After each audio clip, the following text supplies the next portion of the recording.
Hi hello வணக்கம் எல்லாரும் எப்படி இருக்கிறீங்க? வாங்க 2 நிமிஷத்துல சூப்பரான ஒரு முட்டைகோஸ் பொரியல் செஞ்சுக்கலாம். பாருங்க நான் இந்த பிளேட்ல எடுத்து தான் முட்டைகோஸ் துருவி இருக்கிறேன். துருவுறம் பாருங்க எவ்வளவு அழகா அப்படியே பூ பூவா இருக்கும் பாருங்க. அவ்வளவு நைஸா இருக்கும். பாருங்க இது மாதிரி நம்ம எல்லா பூவையும் துருவி எடுத்துக்கலாம். சீக்கிரமாவும் துருவிடலாம். இதில் துருவணும்னா துருவி எடுத்துக்கலாம். பாருங்க இவ்வளோ நைஸா பாருங்க ரொம்ப சீக்கிரத்தில் ஒரு 30 செகண்ட்ஸ்ல அப்படி துருவிடலாம். நல்ல பூ பூவா இருக்கும். இது மாதிரி துருவி எடுத்தாச்சுங்க. துருவி எடுத்துட்டு நல்லா தண்ணியில் வச்சு கழுவிட்டு அப்புறமா நம்ம வந்து தண்ணியை வடித்து எடுத்துக்கணும். எண்ணெய் சட்டி வச்சு 2 ஸ்பூன் எண்ணெய் சேர்த்து நம்ம இப்போ தாளிச்சுக்கலாம். எண்ணெய் காயட்டும். கடுகு 1/2 ஸ்பூன் சேர்த்துக்கலாம். கடுகு நல்லா பொரிஞ்சு வரட்டும். கடுகு நல்லா பொரிஞ்சு வருது. பொடியாக நறுக்குன்னு பெரிய வெங்காயம் ஒன்று கருவேப்பிலையும் சேர்த்துக்கலாம். அது கூடவே 3 கீரின பச்சை மிளகாய் சேர்த்துக்கலாம். நம்ம வந்து இதுக்கு குழந்தைங்களாம் சாப்பிட்றதுனால கொஞ்சம் பெருசாகவே கீரி சேர்த்துருக்கோம். பொடி பொடியாக கட் பண்ணி போட்டால் வாயில் கடிப்படும் இல்லையா, அதனால் வெங்காயம் நல்லா வதங்கட்டும்.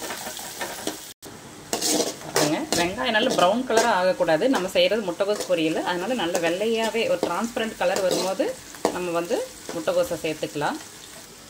கோஸ் கூடவே நான் வந்து ஒரு கேரட்டும் சின்ன சின்னதாக கட் பண்ணி சேர்த்துருக்கேன்.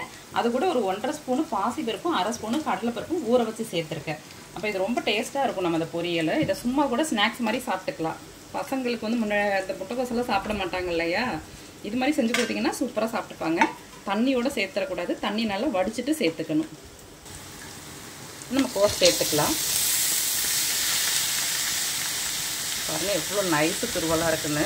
ரொம்ப சீக்கிரம் செஞ்சிடலாங்க இது கூடவே கொஞ்சமாக உப்பு சேர்த்துக்கலாம். இந்த கோஸுக்கு தேவையான உப்பு சேர்த்துங்க. நைஸ் உப்பு சேர்த்துக்கோங்க. நீங்கள் கல் உப்பு தான் யூஸ் பண்ணுவீங்க அப்படின்னா கொஞ்சோண்டு நல்லா அரைச்சி சேர்த்துக்கலாம். வதக்கி விட்டுடலாங்க. தண்ணி எதுவும் சேர்க்கக்கூடாது. நம்ம கடைசி அலசி எடுத்தோம் இல்லையா, அந்த ஈரமே போதும். எப்போதும் அரிஞ்சிட்டு அலசுறது தாங்க ரொம்ப நல்லது. அலசிட்டு அரிஞ்சோன்னு வச்சுங்களேன், அந்த உள்ளேலாம் மருந்து சேர்ந்து இருந்துச்சுன்னா இதுவாக இருக்கும். ஒரு நிமிஷம் வேகட்டுங்க, மூடி போட்டு வச்சுக்கலாம். பாருங்கள் சூப்பராக வெந்துருச்சு. இடையில கிளறி விட்டுங்க. இப்போ நல்லா தேங்காய் பூ சேர்த்துக்கலாம். நல்லா கூடுதலாகவே தேங்காய் பூ சேர்க்கும்போது ரொம்ப நல்லாயிருக்கும் இந்த முட்டைகோஸ் பொரியலுக்கு. நல்லா கலந்து விட்டுக்கலாம். ஒரு செகண்ட் வேகட்டதில் அப்படியே இந்த சூட்லேயே தேங்காய் பூ நல்லா வேகணும். அடுப்பை சிம்மில் வச்சு வேக வச்சுக்கோங்க. பாருங்கள் சூப்பராக ரெடி ஆயிடுச்சு. நல்ல உதிரியாக இது சும்மாவே சாப்பிட்லாங்க. அவ்வளோ டேஸ்ட்டாக இருக்கும். நல்லா சுட சுட சூப்பரான கோஸ் பொரியல் ரெடி ஆச்சு. நீங்களே இது மாதிரி செஞ்சு சாப்பிட்டா ஆரோக்கியமாக இருங்க. Okay bye, thank you.